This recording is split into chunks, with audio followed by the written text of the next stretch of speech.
అప్పుడు కీలకమైన బిల్లులు వీటికి సంబంధించి చర్యలు జరగాలి అన్నటువంటి. అందుకోసం వాళ్ళు నానా తిప్పలు పడుతుంటే ఇది వదులుకుంటారా అన్నది డౌట్ వచ్చింది.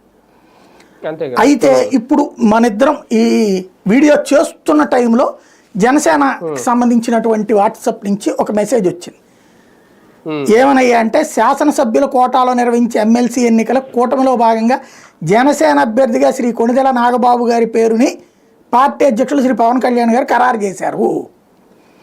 పార్టీ రాష్ట్ర ప్రధాన కార్యదర్శిగా శ్రీ నాగబాబు గారు సేవలు అందిస్తున్నారు. ఎమ్మెల్సీ అభ్యర్థిగా నామినేషన్లు దాఖలు చేయాలని శ్రీ నాగబాబు గారికి సమాచారం ఇచ్చారు. నామినేషన్కి అవసరమైన పత్రాలు సిద్ధం చేయాలని పార్టీ కార్యాలయాన్ని పవన్ కళ్యాణ్ గారు ఆదేశించారు.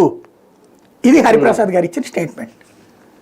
అంటే పార్టీ ఖరారు చేసేసి అది అంటే అర్థం ఏంటి, వీళ్ళు ఏదో గేమ్ వేశారు ఆయనకి రానికుండా చూడటానికి.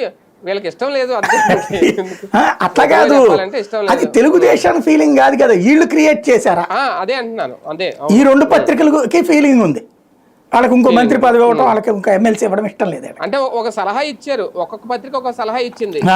ఇస్తే ఈయనకి చైర్మన్ పదవి ఇవ్వండి, లేదంటే రాజ్యసభ ఇచ్చేయండి, ఇప్పుడు మండలిలో మాత్రం వద్దు అనే 2 సలహాలు అయితే బాబు గారికి ఇచ్చారు. అది కూటమికి చిచ్చు రేగుతుందని వీళ్ళు ఎందుకు అనుకోలేదు. ఎందుకంటే ఈనాడులో వార్త వస్తే, జ్యోతిలో వార్త వస్తే అది నిజం అనుకోవట్లేదు, తెలుగుదేశం భావన అనుకుంటున్నారు. తెలుగుదేశం